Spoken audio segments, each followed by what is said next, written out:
told they will be fined if their children go to school, attend school, without being vaccinated.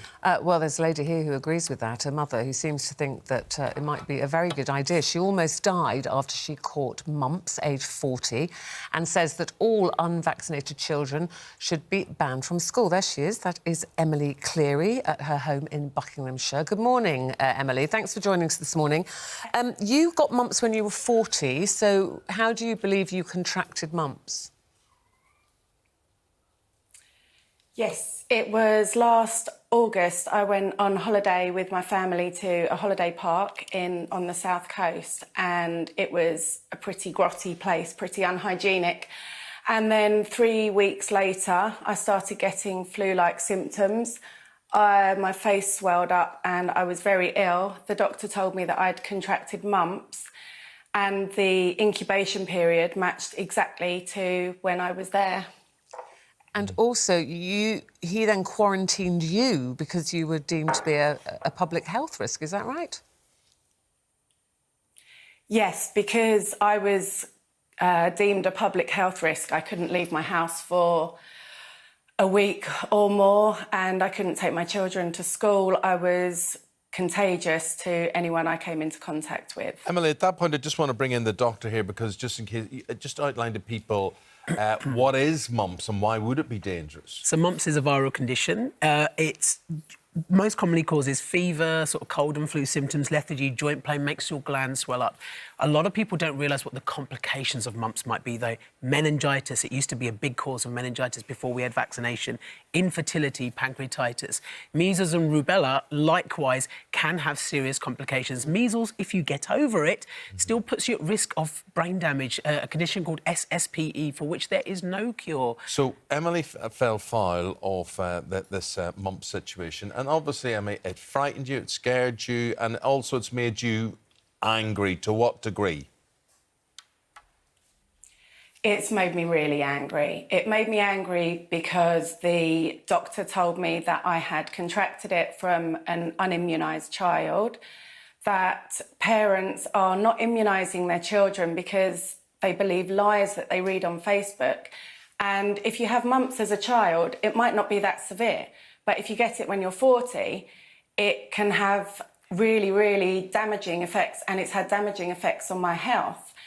And I was in contact with a newborn baby and also a terminally ill cancer patient in the weeks leading up to my presenting the symptoms, which meant that if I'd have been contagious then, without knowing, I would have put their lives at risk. They could actually have died because I'd passed them a virus I didn't even know I had. Well, Doctor, you're listening to what... when people make this decision, they're not... Yeah, sorry, Emily, it's just we're up against the clock here. I just want to go to the doctor because obviously she says she's angry there. But Emily's also saying, Dr. Ranch, that she believes what happened to her could have been avoided if children are all vaccinated, and banning unvaccinated children from schools would help. So it's a different debate entirely as to whether we should enforce vaccination, but there are a few facts that I would like to get across to anybody watching at home. Firstly, vaccines do work. They do save lives. We have a huge amount of laboratory evidence and real-life evidence for that. Just, if you don't believe it, have a look at what happened with the eradication of polio. Have a look at what happened to cases of meningitis C when the vaccine was introduced. Secondly, they are a medical intervention. Obviously, it's important to know what you're getting yourself into, but like any medical intervention, there is the potential for side effects. Let's take, for example, antibiotics. They save lives and you wouldn't turn them down if you needed to. Vaccines are exactly the same. They do have side effects. For the vast majority, they're not going to be serious, but know what you're doing. One of the big things that keeps getting thrown around with MMR is a link to autism. That original study had 6 children in it. It was unethical. The guy that authored, the lead author, was struck off. Millions of children have been studied worldwide since, and there is no link. So if you see something online, like Emily said, people do research it, and it says there's a link with MMR and autism, anti-vaccine information is the new fake news, and we have to be really, really careful where we're getting our information from. If you don't like the information that's on the NHS website, which is great, then go to the Oxford Vaccine Group's website, because there's a lot more detailed stuff in there. So does Emily have a point when she says if you're not vaccinated, don't be sending your kid to school? I think Emily has a point to say that people should be protecting their families as much as they can. And I think people should be making a choice to do so, because that's what we all recommend. Emily, we've got 45 seconds before we have to go. What would you like to say in conclusion?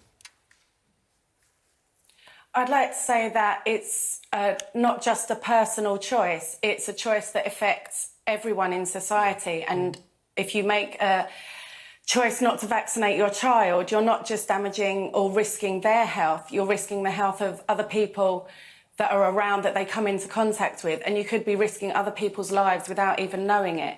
It's not a personal attack on people, it's common sense. Do your research, as I have, and come to the conclusion that this is the safest way to stop children, to stop people dying unnecessarily. Emily, gotta go. you. Thank you. Emily Cleary is a mum of two. She believes unvaccinated children should be banned from schools.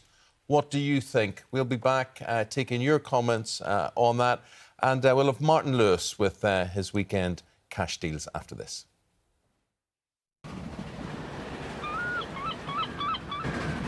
Great Western Railway sponsors the ITV West Country weather.